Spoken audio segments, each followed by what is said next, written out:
Blue Farm is often regarded as one of the strongest decks in cEDH. It uses an incredibly powerful duo of commanders in Tymna the Weaver and Crom Ludovic's Opus. It resides in arguably the best 4-color pie in the current meta, and it combines some of the most precise win cons into a single, cohesive plan. It has the highest entry rate into cEDH tournaments, and a very solid conversion rate of 90% for those entries to top 16 performances. So why does this deck struggle to actually win tournaments? What are pilots like Jorman Antigua and Brian Koval doing that other players aren't doing?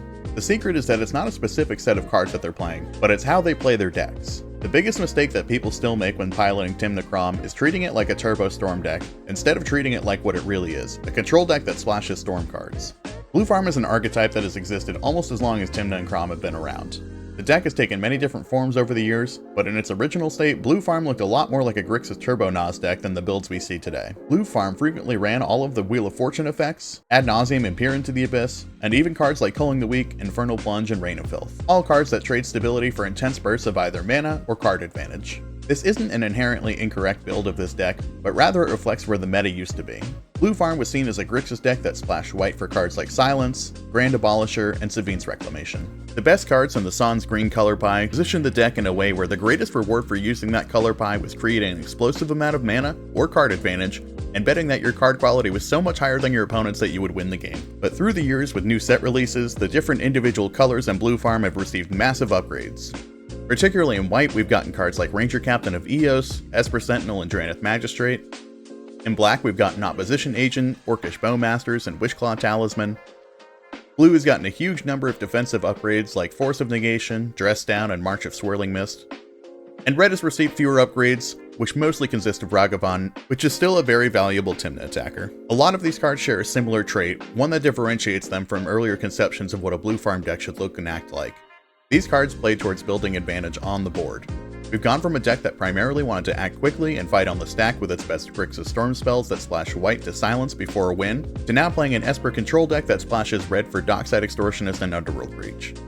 So why do people still play it like it's a Grixis deck? Despite the fact that most of the iterations of Blue Farm you'll find that aren't on the cEDH decklist database don't contain those turbo focal points of the past, those decks do still have a lot of the same fast ramp mana pieces like Rite of Flame, Simian Spirit Guide, and Grim Monolith, which traditionally are cards that have helped to support aggressive mulliganing and quickly powering out win conditions, namely Ad Nauseam. Blue Farm of course still has the ability to do this as quickly as turn 1, but when we start flipping cards for Ad Nauseam, we're going to quickly run into our value 3 drops like Ranger Captain, Deflecting Swat, Mnemonic Betrayal, or even the One Ring at 4 mana. There are fewer mana positive rituals than ever before in this deck because the individual pieces are trending towards wanting to play games out to their statistically natural closing around turn 5. The reason for this is that game-winning spells like Ad Nauseam, Underworld Breach, and Intuition become easier to cast, resolve, and result in a win when we've accrued more board advantage, ramped our onboard mana harder, and sculpted our hand and graveyard with our various card draw engines. And thankfully Blue Farm is in the right color pie to slow down decks who might try to achieve those quick wins on fewer resources like Roguerack and Silas by playing control pieces like Opposition Agent and Ranger Captain of Eos,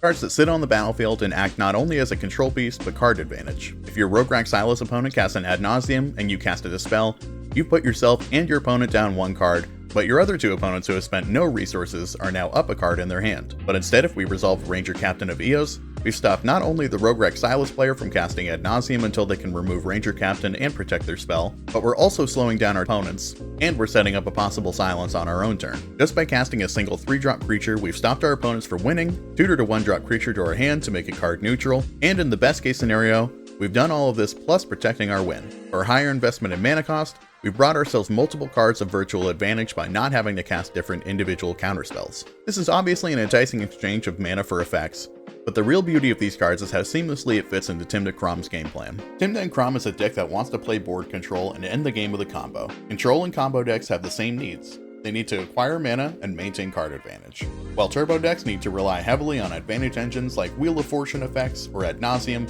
Having Tymna and Crom in your command zone inherently solves the problem of finding a source of card advantage.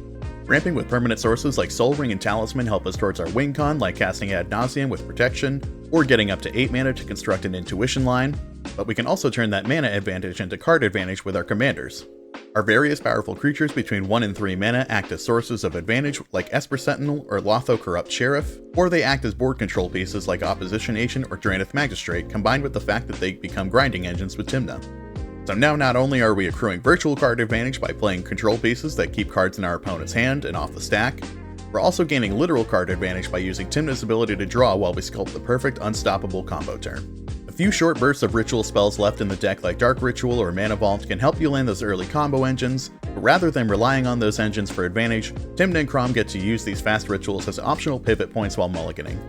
If we look at our first and second 7 and we don't find a stable hand that can control the board while we draw cards, these rituals give us the option to mulligan extremely low and transfer very few resources into our card advantage engines in the command zone that will help us fill that loss of cards. The problem is that many players aren't viewing these rituals as ways to pivot their game plan. They're viewing them as ways to get ad nauseam on the stack as quickly as possible, which is no longer where this deck truly wants to be. So is this difference in deck building and playing philosophy an upgrade to the deck overall, or is it just a better match for the deck's current color identity in the greater world of Magic?